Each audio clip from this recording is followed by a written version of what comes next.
Welcome back. I'm David Gura. Marvel's most anticipated new movie, Black Panther, is already being deemed a cultural and global phenomenon, and the film doesn't even hit theaters until Friday. Well, the film's depiction of a nation ruled by an African king and superhero is already on its way to breaking advanced ticket sales, which feature a predominantly black cast. It's also breaking another record, becoming Fandango's top-selling superhero movie of all time. But the excitement for the film does not stop there. Take a look at this video of students at Ron Clark Academy in Atlanta when they learned that they were going to see Black Panther. The middle schoolers broke into a dance that has since gone viral on the internet. And this post from Oscar-winning actress Octavia Spencer, who offered to buy out a Mississippi theater in an underserved community to ensure all brown children, in her words, can see themselves as a superhero. Well, this unprecedented blockbuster so far is hitting all the sweet spots and seems to be on track to leave a cultural impact with audiences everywhere. Joining me now to discuss the film is one of the stars of the movie. That's Winston Duke, here with me in New York. Let me start about when you got word that you were going to get this role. How did you react to it? What's the significance to you of this series of comic books and this story? Well, comic books for me was this really great inlet into learning about American culture. I'm from Trinidad and Tobago. And one of the first ways I learned what kind of being American meant was reading these comic books and learning, even about the mutants, about this world that doesn't really understand you and can't accept your powers and your strength, but you'll get older and you'll meet other powerful people too, and there'll be a new day and the world will accept you. So I really learned about America that way, and comics helped to do that. This particular story has been around since the 60s, and it's been relevant throughout. Yeah. How do you situate it today? What makes this particularly resonant to audiences and to you today? Well, for me, it's definitely something that allows me, and I hope a lot of other people of color, to see themselves reflected in their media, in the things that they consume. And it's going to help young children see themselves and see a future for themselves where their dreams and greatest aspirations can be reflected, and they can consume this kind of content while they're still developing, before the world tells them who they can be and who they can't be, and so they can know that their stories are valid and they deserve to be invested in and to be disseminated and celebrated. So, on a lot of different fronts, it's incredibly meaningful, and for the same reasons to me. Because I didn't grow up seeing a lot of myself depicted, so. How much did you and your fellow cast members and the crew bathe in the sort of cultural significance of the film? Was it something that you guys were cognizant of and talked about? The fact that you had the cast that you had, the fact that we haven't seen a movie like this before?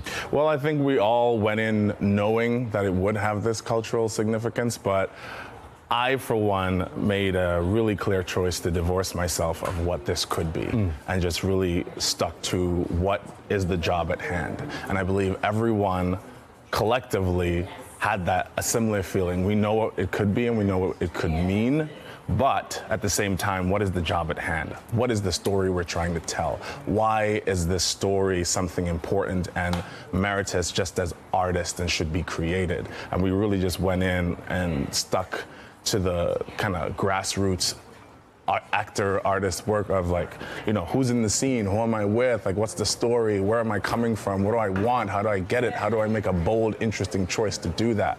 And then you let the story that's created by the creators, the writers, Joe Robert Cole and trusting Ryan Coogler to do his thing and craft and create something that we could all be proud of. You've seen that video, no doubt, that viral video of young kids reacting to the prospect of seeing this movie. And I wonder, as you look back on your own childhood, what do you think a movie like this would have meant to you when you were in Tobago as a kid, not having it? I mean, can you sympathize with their excitement for this movie? Of course I could sympathize with it, and I come from Trinidad that is this beautiful cultural crossroads. So I grew up, luckily, with a deep Indian culture mixed with African descendant cultures and things like that.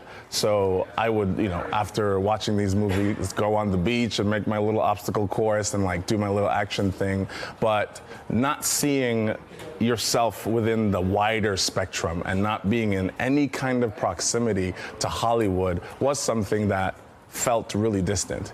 You know what I mean? So for those kids to see me they should at least be able to feel like, yeah, I don't have a father who's doing this or a mother who's doing this or anyone in my community per se who's doing this, but Winston Duke is doing this, or Danai Guarira is doing this, or Daniel Kaluuya is doing this, Lupita Nyong'o, and they look like me, they look like my dad, and that it's possible. You know what I mean? It makes so many more possibilities available for young children of color, young black children, all the kids that are there, that's part of the diaspora, and it's really beautiful to be a part of that. I want to go back to what you said, which is in the moment you had to divorce yourself from what this film could be. Yeah. Now that it's in the can, and now that we're a few days away from the release of this movie, how much have you allowed yourself to think about the possibility that could come from this movie, what it might lead to? What would you like to see it? Well, there's the movie, and we did this thing, and then there's the event around the movie, and that's the thing that you could never imagine what that could be.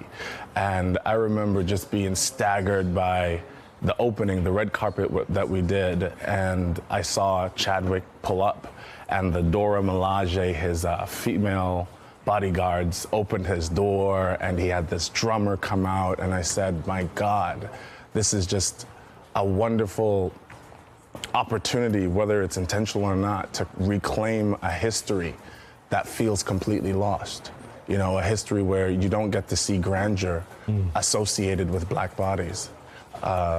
This level of royalty, and it was just amazing. So there's so much going on that I'm processing 10 things at once at all times, but it's something that I can't even completely put into words yet, but believe me, I am working on it. That's your first movie? First movie. Congrats. And of all the things to do a first movie with, it's just amazing. Absolutely. Winston, thank you very much. That's Winston Duke joining me here in New York.